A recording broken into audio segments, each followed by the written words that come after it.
You can have everything you want in this life. Now, I know this sounds like some cheesy YouTube clickbait slot, but literally give me a few moments here and rejudge me later. You can have everything that you want in this life. Whoa, Dre, but isn't everything in my life God's will? Isn't everything just ultimately up to Him and His plan? And yeah, but actually, also, no, it's not. Hear me out. And this is gonna be this video is actually it's gonna be a little cold, man. But I promise, how this video ends, it's gonna feel like a warm, fuzzy, cuddly hug from Pooh Bear himself. So look at you right now, okay?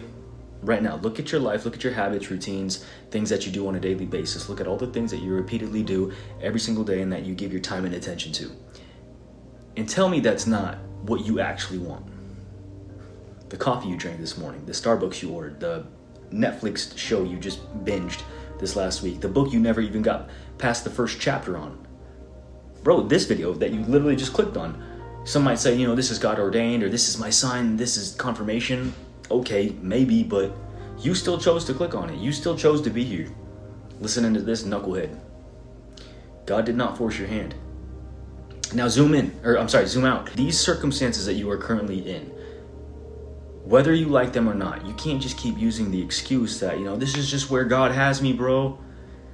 I mean, maybe, but not. Or maybe it's where your decisions have led you. See, because not everything in your life is something that God desires. It's not. Many things are the result of our own desires, our own choices. A man reaps what he sows, right? God even presents the options in the book of Deuteronomy. He says, I have set before you life and death, blessings and curses. Now choose life, he says. Jonah, he wasn't sitting inside a giant fish because, that was God's big ideal plan. No, he was there because he ran from God's plan.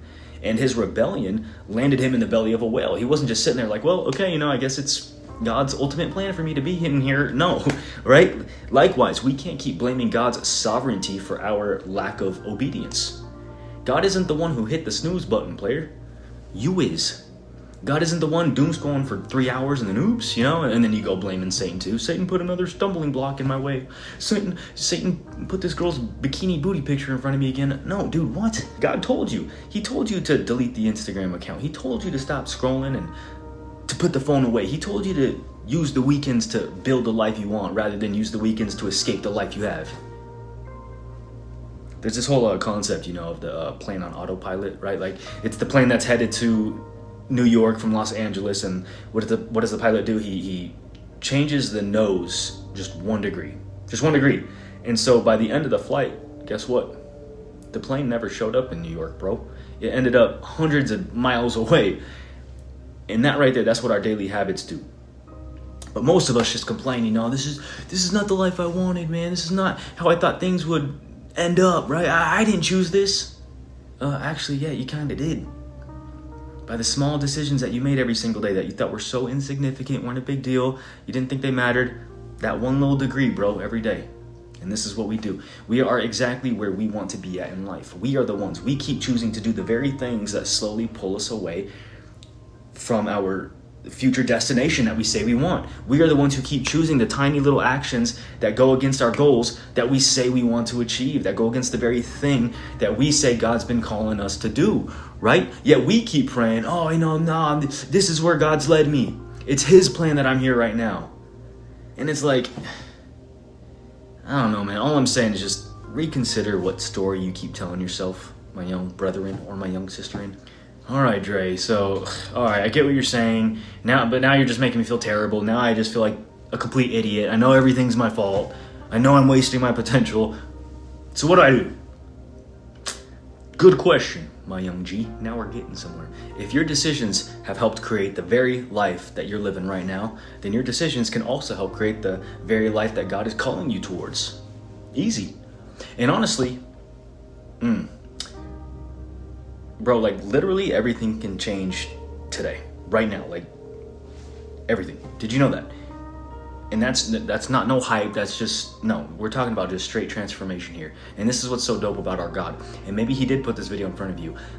I don't know. I don't know if I'm that special, but I do know that I am that much of a retard maxter to just be like, yeah, sure, God, use me to speak some sense into this fool watching this video right now. See, the beautiful thing about God is He's a God of newness. The Bible says his mercies are new every morning. Not because you earned it, but because he's just that good. Every sunrise, God is saying, hey, let's try again. There's no such thing as, I messed up God's plans for my life. Nah, bro. I mean, sure, you might have made some serious mistakes that kind of threw your life off course. But hey, the good news is nothing can cancel God's sovereign plan. And the kind of cool thing actually here is the more farther off track you are, the more epic God's going to just make your story. The more epic your credibility will be because you were the guy that actually went through it. See, because, bro, God uses all that stuff as like little ingredients to his master plan. And this is what makes God such a G. He's the G'est of G's. See, because our sin, our mistakes, okay, look, this is good. They might be a problem to us, but they aren't a problem to God. No way, he uses all that stuff. But the only thing is you got to now come into agreement, my brother or my sister. And that's the next step. Get into agreement with God. See, okay, yes, God determines your purpose, but you determine whether or not you walk in it. You determine whether or not you reject the old mindsets, old doubts, fears, whatever, and finally get into agreement with what God says about you and where he wants to take you. And see, that's the thing about obedience right there, bro, is it's always going to feel like a big old risk, right? But newsflash, obedience is the opposite of risk. In fact, hesitation is the risk. Ooh, hesitation, man. Not making the moves that you know you need to make. Like that right there, that is the biggest risk. God can place an opportunity in front of you, but he won't force you to step through that door. He just won't, right? Like he can give you the gifts, but you still have to develop them. You still have to sharpen them. He can prepare good works in advance, but you still have to actually do the works. And now to finish this video off, I got a pretty deep question I want to ask you right now. And I actually want you to take out your journal and write this down. This is going to help you out. Ask yourself, say, if I kept living the life I'm currently living right now, where would I end up in 5 years?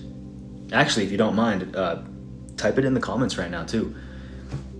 And be real, man. Be specific. Like, where would you end up? How would you feel? Would you be lonely? Would you be depressed?